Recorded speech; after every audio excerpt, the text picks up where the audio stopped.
Hey guys, Nick Espinoza, your chief security fanatic here, and today we are talking about more coronavirus news as it relates to the technology industry for Friday, March 20th of 2020. Now, before I begin, I'm going to set the backdrop of what I'm about to tell you here is that the state that I live in, Illinois, basically went into self-isolation. We are supposed to shelter at home until I believe it's April 8th. And so that obviously is forcing everybody to work from home, which is something that we've seen a massive shift in for the last week or so. But something that we here at Security Fanatics are tracking are organizations, basically mid-size and higher, their IT is now starting to get calls from scammers or attackers pretending to be employees that basically can't get into the new work from remote home scenario, meaning an attacker would call and say, hey, I'm Bill in accounting and I can't get in on my VPN. I don't know what my password is, frustrated, and overwhelmed IT staff that aren't necessarily going to know everybody in their 1,000 plus company employee company are taking these calls and possibly letting them in. So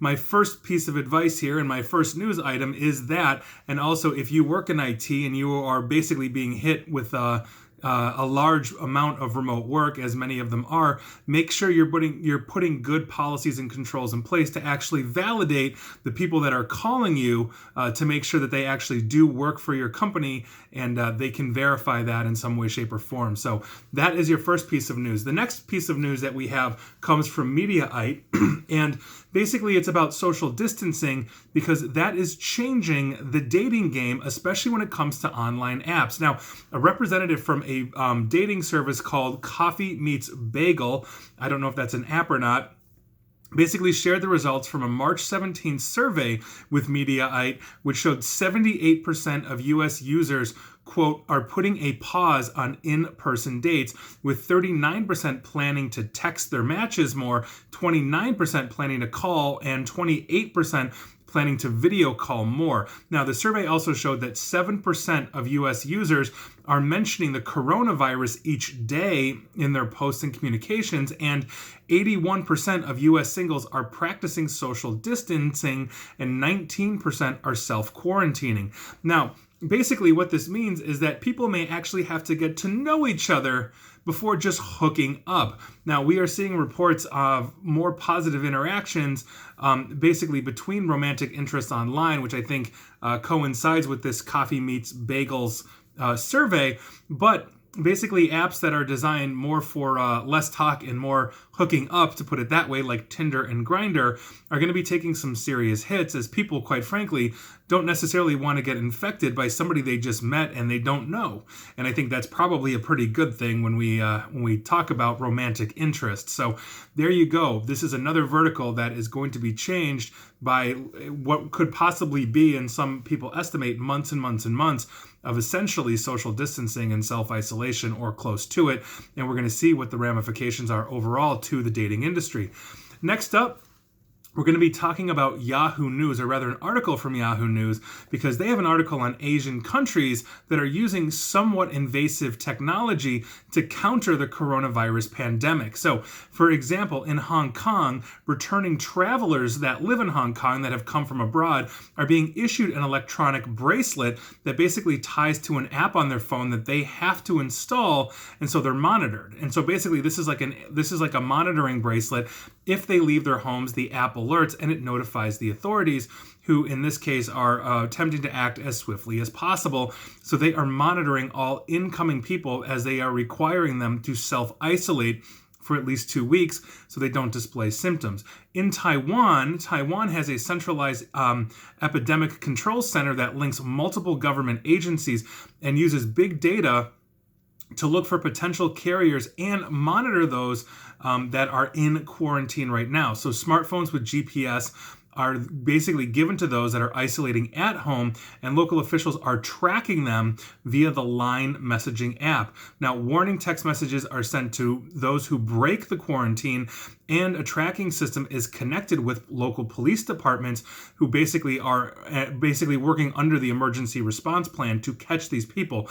Transgressors of this, meaning those that are breaking the quarantine, risk a fine of up to 1 million in Taiwan currency, which is roughly $33,000 in US currency, and having their names published publicly in Taiwan. Now, Taiwan really isn't playing around with this, but interestingly enough, reports say that that small island is actually one of the healthiest places on Earth, coronavirus-wise, even though they're right off the coast of mainland China. So despite all the invasiveness, they might have something going on there that is going to keep Taiwan fairly healthy. Moving on, South Korea has a very similar app to Taiwan, although they are making it voluntary.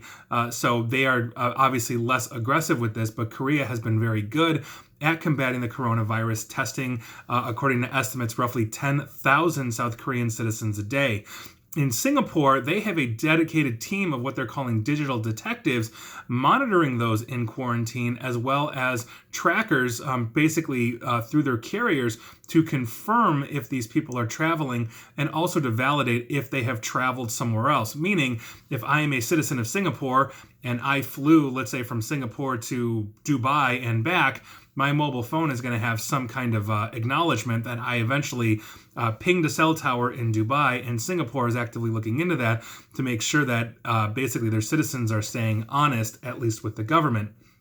And so this is the basic situation that we are seeing, and because China was basically ground zero for the start of the coronavirus, the rest of the world is playing catch up. Italy is following along behind it, as is Europe, now the United States, most likely Canada and Australia, all of which have been locking down their borders.